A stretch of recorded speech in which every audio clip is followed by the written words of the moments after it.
The cops had their guns drawn at my 16-year-old son while he was placing flowers on his brother's grave. 1 second, Elijah was kneeling with a trembling hand on the flag-draped box in our garden. The next, a voice barked, "Get on the ground!" and half a dozen officers swarmed in like it was a drug bust. All because our neighbor Karen said a suspicious boy with a shovel and weapon was doing something cult-like on HOA property. What she didn't realize was that this wasn't just some backyard ceremony. It was the burial of my eldest son, a decorated veteran who died overseas. And she certainly didn't know that the woman holding back tears by the roses, the one walking calmly toward the officers, was the United States Attorney General. That was the moment Karen made her last and biggest mistake. It all started 2 weeks earlier when I made the decision to bury my son, Matthew, at home. We owned 5 acres of land that my family had lived on for generations, long before the HOA ever bought up the empty lots around us and built their cookie-cutter empire. Our property had been legally designated as a private burial site decades ago, one of those old Southern rules that Karen either didn't understand or didn't care to research. Matthew's final request was simple: to be laid to rest under the oak tree he used to climb as a boy, with his little brother placing the first flowers. So we followed his wishes, quietly, privately, and with reverence. But to Karen, our grief was a violation of community aesthetics. The morning of the burial, the sky was gray and soft with the kind of light that makes everything feel like it's underwater. Elijah wore Matthew's old scout jacket, sleeves too long and heart too full. We didn't have a big ceremony. Just close family, a chaplain, a folded flag, and an honor song playing low from a speaker. Elijah stepped forward, holding a small bouquet of wildflowers and the dog tags he used to wear around his neck. He knelt down, whispered something, and kissed the wood of the urn. That was when Karen's shriek pierced the quiet. "What is going on here?" she screamed from the edge of her perfectly trimmed lawn, arms crossed and eyebrows so high they nearly hid her hairline. "You can't just bury people wherever you feel like it. This is HOA land." I calmly explained, again, that it was our land, federally registered, and exempt from HOA regulation. She didn't listen. Karen never listened. She saw my grieving son and decided it was a threat to her property value. 15 minutes later, while we stood silently around Matthew's resting place, we saw flashing lights at the edge of the driveway. A swarm of patrol cars pulled up like we were hosting a standoff. My heart dropped when I saw the officers reach for their belts and heard the sharp, terrifying command, "On the ground! Hands where I can see them!" Elijah froze. He looked at me, terrified, hands hovering in the air. I stepped forward, slow and steady, every instinct in me screaming. I'm the highest-ranking law enforcement officer in the country, but in that moment, I was just a mother watching her only living child being treated like a criminal. I pulled out my badge, the one that hasn't left my side since I took the oath. "I'm Marianne Rivera," I said. "United States Attorney General. Stand down." The lead officer's face went pale like he'd just realized he'd walked into a hurricane wearing flip-flop. Karen, meanwhile, stood in her driveway filming the whole thing on her phone, smirking like she'd just caught someone double parking. When the officers turned toward her, unsure of what to do, she waved and said, "I'll be pressing charges. That boy threatened me with a stick." The stick was a folded flagpole. What happened next was a mix of awkward apologies, nervous shuffling, and Karen shouting that, "This woman is lying. That badge is fake. Anyone can order one online." One of the officers quietly pulled his partner aside and whispered something, probably confirming who I was. In about 30 seconds, the entire tone of the scene shifted. The officers backed off. Elijah sat up, shaking. And Karen, sensing the change, suddenly tried to play innocent. "I was just trying to keep the neighborhood safe," she chirped. "There are rules, you know." "Yes, there are. And as the chief enforcer of federal law, I planned to use every one of them." Later that afternoon, after making sure Elijah was calm and safe inside the house, I walked down the property line with a camera in hand. Karen had installed new surveillance equipment, 2 cameras pointing directly at our backyard. A blatant violation of privacy law. I documented it, along with the hostile signage she'd nailed to a tree. HOA regulated zone. Trespassers will be fined. She'd already sent us a cease and desist letter, claiming our burial violated community tranquility standards. What she didn't know was that her own HOA was operating under shady financial practices. I'd ignored them, until now. Grief is heavy. It's a weight that doesn't lift, just shift. But injustice? That lights a fire. And Karen had just lit the match. The next day, I called in a quiet favor. Not a public one. Just a low-key request to have a DOJ investigator look into the HOA's financials and charter. Just to see if there were any red flags. I expected to find power-hungry nonsense and misplaced fines.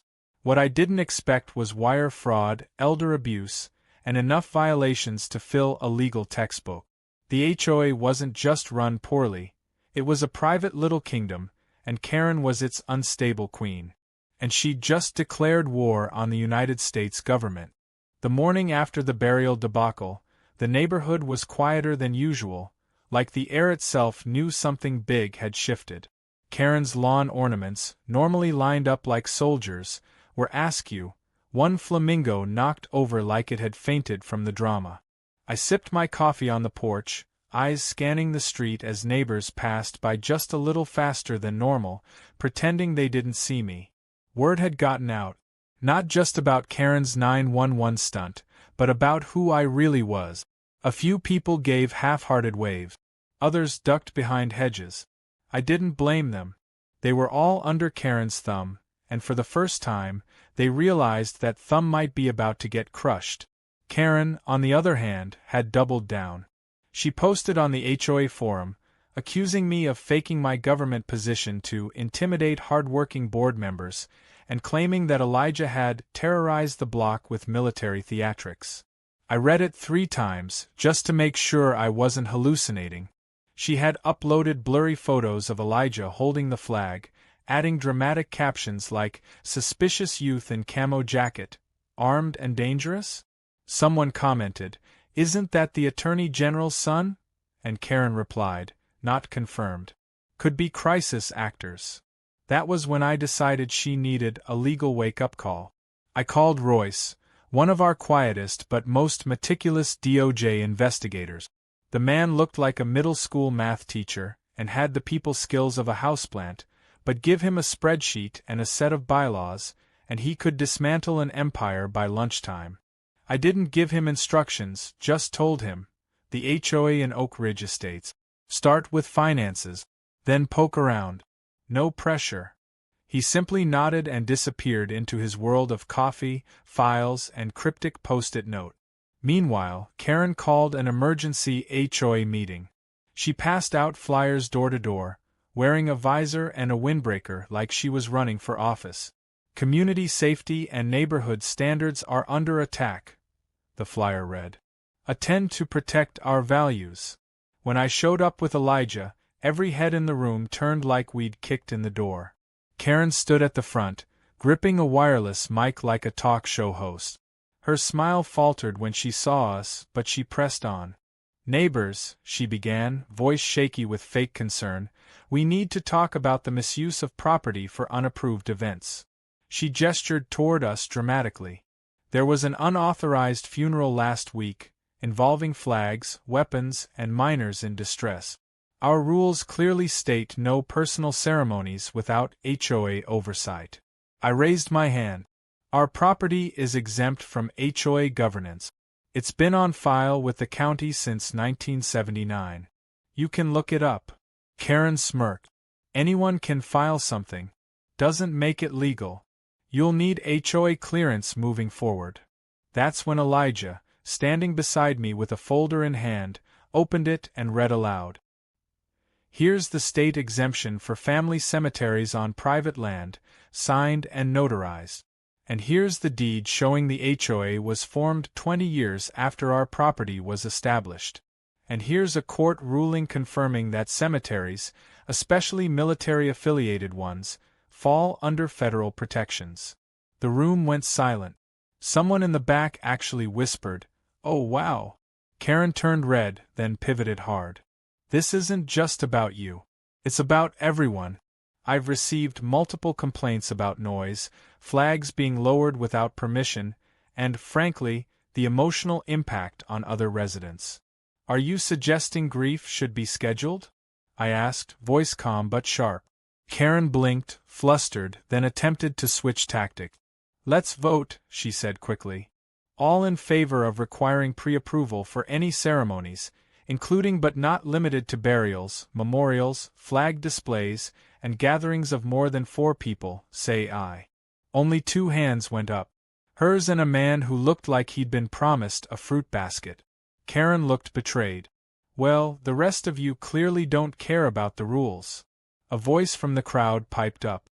"We didn't know we could ignore her before." Laughter rippled through the room. After the meeting, Royce called me. "You're going to want to see this," he said. "I'm emailing you some files." The files were explosive. The HOA's operating budget included expenses that made no sense. Catering from high-end restaurants for board lunches, payments to a landscaping company that didn't exist, and random wire transfers to a personal PayPal account listed as Community Enrichment. Royce had already matched the account to Karen's email address. But that wasn't the worst part. There was a surveillance contract. Karen had hired a private company to install cameras throughout the neighborhood, under the guise of security monitoring. The cameras were hidden in birdhouses, lawn lights, even inside HOA-leased decorative mailboxes. And the footage didn't go to local law enforcement or a neutral party. It went to her laptop. She'd been spying on residents, tracking their routines, recording private conversations on their porches, even zooming in on kids playing in their yard. That crossed a line from entitled to criminal. Royce flagged several legal violations, including unauthorized data collection, child privacy infringements, and misuse of HOA funds. We were no longer talking about Karen being annoying. She was running a suburban surveillance state and using public money to fund her personal paranoia. I didn't act immediately. I wanted her to feel the rope tighten. The next few days were strangely calm. Karen didn't come out of her house much, and when she did, she walked briskly with sunglasses and a baseball cap pulled low. Word was spreading. Neighbors who once cowered under her clipboard were now meeting in private, trading stories, comparing finds. One woman told me Karen charged her for unauthorized shade because her new umbrella cast a disruptive silhouette on adjacent lots. Another man said his dog was cited for excessive tail wagging. Meanwhile, Elijah was regaining some of his light. He spent hours tending Matthew's resting place, planting flowers and even building a small bench under the oak tree. He didn't talk much about what happened, but his hands were steadier now, and that was enough for me. He'd lost his brother, then almost his dignity. But like the soil around the grave, he was rooting himself again. Karen, however, was unraveling. She posted increasingly unhinged messages on the HOA site about government infiltration, accusing me of planting spies and tampering with property lines. She claimed the flag Elijah placed on Matthew's grave emitted low-frequency noise that disturbed wildlife. At this point, she was trying to file HOA citations against a dead soldier. That's when I knew she wasn't just unhinged. She was dangerous. And the next move was mine. Karen's descent into madness wasn't gradual, it was a nosedive. Just days after her outburst at the emergency HOA meeting, she began issuing printed fines stuffed into people's mailboxes, each more absurd than the last. One neighbor was fined $75 for overly reflective wind chimes. Another got a violation notice for unauthorized laughter after 9 p.m. The community, once held hostage by her clipboard and rulebook, now found itself caught between disbelief and dark humor. Still, there was an undercurrent of fear. As absurd as Karen seemed, she wielded power, and some residents still whispered about the time she had a family's trampoline hauled away for excessive bouncing. But this time, she had picked the wrong target, and the threads of her tiny suburban empire were beginning to fray. Royce called with updates almost daily now, his monotone voice belying the chaos he was uncovering. The private surveillance Karen had installed was far worse than we thought. Hidden microphones were embedded in decorative stones along the neighborhood walking trail. One camera was disguised inside a bird feeder aimed directly into a couple's kitchen window. The footage was being stored on multiple encrypted drives that Royce suspected Karen kept in her attic, away from HOA servers or shared devices. This wasn't just a privacy issue, it was a felony. Unauthorized recording in private spaces, especially involving minors, carried serious consequences. She wasn't watching her neighbors for security, she was monitoring them like an obsessive director in her own personal reality show. The worst revelation came when Royce connected some of the surveillance footage timestamps to financial record. Karen had used data from the cameras to determine when residents were on vacation or out for the day.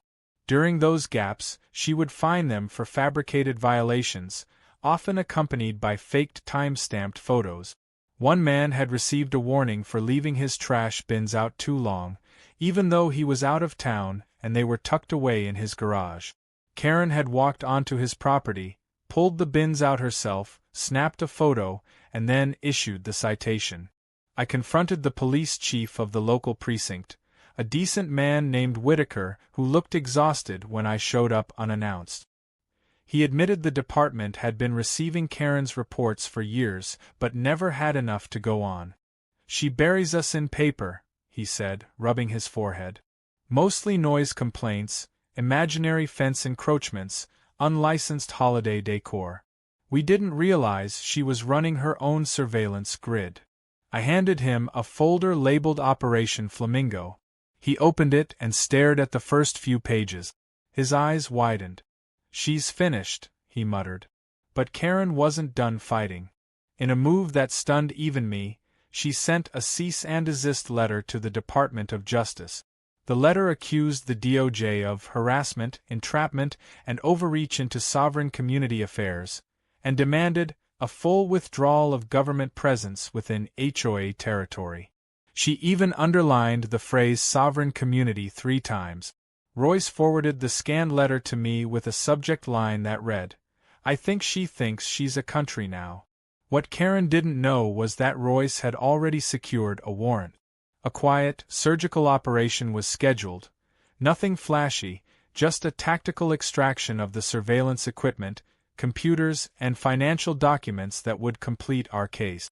But I had another plan forming, one that wasn't just about removing Karen from power, it was about showing the entire community the extent of her abuse. People had suffered under her rule, lost money, privacy, and in Elijah's case, a piece of innocence. If there was ever a moment for full transparency, this was it. I arranged for the next HOA meeting to be open to the public. Flyers were mailed, posted, and distributed by hand. Word spread quickly. By the time the evening came, the community center was packed wall to wall. Karen stood at the front again, microphone ready, her usual smug expression barely hiding the nervous twitch in her jaw. She launched into her speech about the creeping threat of governmental interference, but I stepped forward and gently took the mic. "Karen," I said, "I think it's time your neighbors see what you've been doing in their name." I turned to the projection screen Royce had set up behind me. The first image appeared, a spreadsheet of HOA funds showing thousands of dollars in unexplained transfers. The room was silent. The second image, a screenshot of surveillance footage, clearly showing a neighbor in their own kitchen, taken without their knowledge. Gasps filled the air. The third image, a list of false citations issued while residents were out of town, paired with screenshots of Karen manipulating their property setup. Karen's face went white. She stammered something about security measures and fake data, but no one was listening anymore. One by one, people stood up, neighbors who'd lived in fear or frustration for years, and began sharing their stories. A woman described how Karen fined her teenage son for overgrown hair visible from the sidewalk. A man said he'd been harassed for owning a red car that clashed with the natural tones of the street. The room, once silent under her rule, became a flood of voices, outrage, and finally, unity. That night, Royce executed the warrant. Federal agents arrived not with flashing lights but with precision and paperwork. Karen's home was searched. Devices were confiscated. Laptops, drives, camera equipment, all boxed and sealed. The agents were polite, efficient, and methodical. Karen, for the first time, didn't scream. She just stood in her foyer, silent, gripping a coffee mug that read, "I run this place." Not anymore. The official charges would take a few days to process, but they were coming. Wire fraud. Invasion of privacy. Elder abuse, based on Royce's discovery that Karen had manipulated an elderly neighbor into signing over power of attorney, which she then used to access their accounts and transfer funds into the HOA discretionary budget. That was the final nail. But before she could be taken into custody, Karen made one last desperate move. She filed a civil lawsuit against me, claiming emotional distress and reputational damage. The lawsuit was hand-delivered in a manila envelope by the HOA's former treasurer, who looked deeply ashamed. Elijah opened the envelope and read it aloud at dinner. "She says you ruined her life," he said. I looked at him, then out the window toward Matthew's tree. She picked the wrong family. We'd weathered the worst of it. But the storm wasn't done yet. Karen had always been delusional, but now she was wounded and cornered. The next battle wouldn't be in a meeting room. It would be in court. And I was ready. Karen showed up to court dressed like a substitute teacher who'd lost a fight with a clearance rack. She wore a beige skirt suit with shoulder pads that could have doubled as airbags and clutched a manila folder as though it contained the secrets of the universe. I almost laughed, not because of the outfit, but because she strutted into the courthouse with the confidence of someone who'd never faced real accountability. Her attorney, a man named Darryl who introduced himself as a sovereign legal strategist, clearly had no business being near a courtroom. He wore a BOLO tie, spoke in sentence fragments, and at one point referred to the United States government as the corporate entity formerly known as America. It was like watching two people try to out-crazy each other in front of a federal judge. Karen's civil lawsuit was as ridiculous as everything else she'd done. She claimed I had used my position to psychologically terrorize a law-abiding citizen, accused Elijah of militant behavior, and even tried to claim that her HOA role was equivalent to a federal appointment. Her filing was full of typos, odd capitalization, and used the word persecution 16 times. The judge, a seasoned woman with sharp eyes and no tolerance for nonsense, read through the document slowly before glancing over her glasses and saying, "Ms. Green, is this a prank?" Karen stood up, indignant. "Your Honor, I am the elected president of a sovereign neighborhood body. This woman brought federal interference into our community's spiritual core." The judge leaned back, clearly trying to stay professional. "You called the police on a child during a funeral. That's irrelevant." Karen snapped. I felt unsafe. He was holding metal. That was a flagpole. With sharp ends. The judge held up her hand. "Enough. We'll proceed, but I'm warning you, any more courtroom theatrics and I'll hold you in contempt." Karen sat down, muttering under her breath. Darryl leaned in and whispered something that made her nod like she'd just been handed a secret strategy. I suspected it was just nonsense, given that Darryl later tried to argue that HOA sovereignty exempted Karen from federal laws. When the judge asked him to cite precedent, he said, "The Founding Fathers wouldn't have wanted this," which didn't go over well. Then it was my turn. I stood, calm and focused, and laid out the facts. I explained how Karen had abused her position, weaponized neighborhood rules, violated privacy, and, most importantly, falsely accused my son during a sacred moment of mourning. I presented evidence, surveillance footage, financial reports, and a thick folder of victim statements from neighbors. But the moment that shifted everything came when Elijah took the stand. He wore a blazer 2 sizes too big and a quiet kind of dignity that silenced the entire room. He spoke clearly, without dramatics, about what it felt like to have the police called on him while saying goodbye to his brother. He described the fear, the humiliation, and how it haunted his dreams for weeks afterward. He said, "All I did was love my brother." She tried to make it look like a crime. You could feel the room tighten. Even the bailiff looked like he was blinking away something. Karen tried to object midway through Elijah's testimony, claiming it was emotionally manipulative. The judge stared her down and said, "He's talking about burying his brother. You're talking about flower arrangements and mailboxes. Sit down." From that point on, Karen spiraled. She interrupted repeatedly, claiming the court was biased and the legal system had been infiltrated by anti-HOA operatives. At one point, she tried to submit a printout of a conspiracy blog as evidence.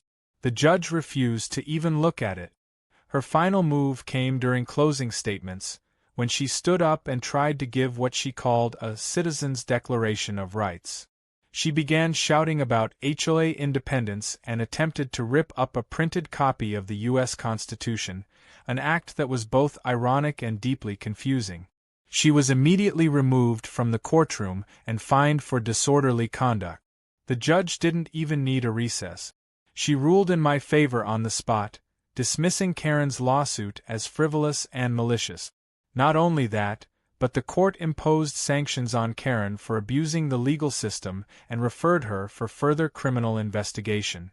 As the gavel came down, I saw Karen's expression flicker from outrage to something quieter: fear. Real fear. The kind that comes when someone realizes the rules they've bent for years are now closing in around them.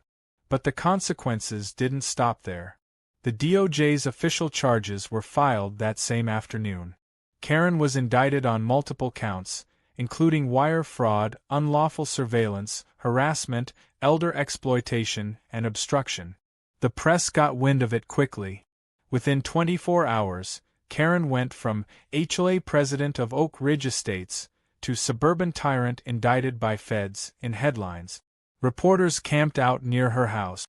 Former HOA board members resigned en masse. One even called me privately and said, "I'm sorry. We were scared of her. You did what none of us could." By the end of the week, the HOA was formally dissolved.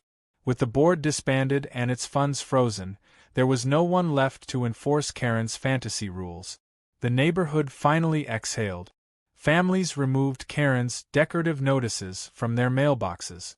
One man, who'd been fined every month for using a charcoal grill, hosted a block-wide barbecue in celebration. Lawn chairs spilled into driveways. Kids played basketball until dark. People laughed without looking over their shoulders. And as for Karen, she was arrested quietly, without fanfare, while trying to sneak out through the back gate of her property. She had packed 2 suitcases, a flash drive, and a coffee mug that read Queen of Order. Her mugshot hit the news by sunset. I didn't smile when I saw it, but I won't pretend I didn't feel satisfied. Elijah and I sat together that evening on the bench beneath Matthew's tree. The wind moved through the branches, rustling the leaves like a quiet applause. We didn't speak much. We didn't need to. There was peace now. Real peace, not the fake kind written into HOA bylaws.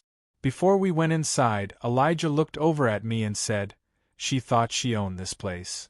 I nodded. But we never belonged to her. Karen's kingdom had fallen, not with a roar, but with a gavel, a truth, and a teenager who refused to be broken. The war was over. All that remained was justice, and maybe, if the neighborhood was lucky, a future without fear dressed in a cardigan. The news spread faster than spring weeds. Within 48 hours of her arrest, Karen Green's name was plastered across every major outlet from cable news to suburban mom blogs. Her face, once the self-appointed symbol of neighborhood decorum, now stared blankly from a mugshot that would become an internet meme before noon. Headlines ranged from serious to scathing. One called her the surveillance suburbanite, Another dubbed her the dictator of driveways, and one particularly bold article asked, "How many cameras does one HOA president need?" But no headline captured the sheer absurdity of what Karen had built and how spectacularly it had all collapsed. Though the court process would continue, the damage she had caused couldn't be undone overnight. Her invasive policies had left a scar on the community, a culture of suspicion, fear, and enforced conformity. For years, people had kept to themselves, afraid to plant the wrong flowers or host a birthday party without prior approval. But after her arrest, something in the neighborhood began to change. It was subtle at first. Porch lights stayed on a little longer at night, conversations between neighbors lingered more freely, and fences that had felt like barriers now looked more like boundaries. People were reclaiming their space. I received dozens of handwritten letters in the following week. Some came from neighbors I barely knew, others from residents who had moved away to escape Karen's grip. One letter, written by an elderly woman who had been too afraid to attend HOA meetings, thanked me for standing up to her. "You didn't just stop her," she wrote. "You reminded us we weren't crazy for wanting to live in peace." Elijah received letters too, most from other teens who had seen what happened and felt seen for the first time. One boy wrote, "You made me feel brave." But amid the small victories and signs of healing, there were still practical matters to address. The HOA's office, an ugly beige building that looked like a DMV with delusions of grandeur, was now vacant. With the organization dissolved and its assets seized, the property was auctioned off by the city. I decided, after a long conversation with Elijah, to buy it. Not for revenge. For purpose. We transformed the office into a public memorial garden, open to all residents, named in honor of Matthew. It wasn't flashy or overly designed. Just clean stone paths, quiet benches, and a circle of petunias that Elijah insisted on planting, remembering how much Karen used to hate them. We called it Matthew's Piece. The irony wasn't lost on anyone. Where once HOA rules were drafted and fines were mailed out, now stood a place where people could grieve, reflect, or just sit without fear of a notice showing up on their doorstep. At the garden's dedication ceremony, the community showed up in full. Some brought flowers. Others brought old HOA notices, which they shredded ceremoniously into a compost bin near the entrance. A group of kids chalked messages onto the sidewalk. "Freedom lives here, thank you, Matthew, and no more Karens." Elijah gave a short speech, his voice shaking only once. He didn't talk about the day of the funeral, or the court, or the chaos. He talked about his brother. How Matthew once stayed up all night to help him build a treehouse, how he taught him to tie knots and sneak marshmallows before dinner. "He gave me courage," Elijah said. "And now I think I finally found a way to use it." After the ceremony, something unexpected happened. One of the former HOA board members, a woman named Lorraine who had resigned just before the investigation broke wide open, approached us. She carried a small envelope and looked 10 years older than when I last saw her. "This is from Karen," she said softly. "They let her send it from county. I thought about trashing it, but maybe you'll want to read it." The letter inside was exactly what I expected, and not at all what I expected.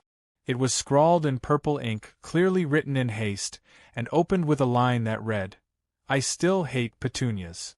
I almost laughed. The rest of it was a mixture of self-justification and bitter denial. She claimed she was misunderstood, that the community had turned on her unfairly, and that she was only ever trying to protect the neighborhood from decline. But buried between the excuses was one line that felt oddly genuine. "Maybe I mistook control for safety," she wrote. "Maybe I built a wall where I should have planted a garden." I folded the letter, tucked it into a folder labeled closure, and moved on. Karen's fate was sealed not long after. She was sentenced to 6 years in federal prison with no eligibility for early release. The judge cited her abuse of power, her manipulation of vulnerable individuals, and her lack of remorse. During the sentencing, she tried to give one final speech, but the judge shut her down. The courtroom was packed with residents who had been fined, surveilled, or silenced. When the verdict was read, there was no cheering, just a long, collective exhale. As months passed, the neighborhood continued to grow into itself again. The fear faded. The laughter returned. The lawns were no longer perfect, and no one cared. Someone painted their house bright yellow, and instead of a complaint, they received a basket of lemons from the neighbors. Kids rode their bikes through cul-de-sacs where Karen once installed quiet zone signs. Dogs barked freely. Barbecues smoked on weekends. The place was alive again. Elijah started volunteering with a local veterans group, giving talks about Matthew and the importance of honoring family and truth. He became a quiet force of light in the community, someone who had seen darkness but chose to plant flowers anyway. I continued my work in Washington, a little more grounded than before, a little more aware of how power, even in its smallest forms, can be wielded like a weapon or offered like a hand. We kept Matthew's peace open day and night. People came from other neighborhoods, other towns, just to sit beneath the tree or read the plaque that told the story, not just of Matthew, but of what happened when one community found the courage to stand up against tyranny disguised in pearls and HOA stationery. Sometimes, at sunset, I'd see Elijah sitting on the bench, eyes closed, listening to the wind. And I'd know that even though we lost a son, and nearly lost another to fear, we had won something too: our dignity, our peace, and our place in a world that finally knew who the real threat was. Karen tried to rule a neighborhood through fear. But in the end, it was love, truth, and one boy's quiet resilience that tore her empire down brick by brick.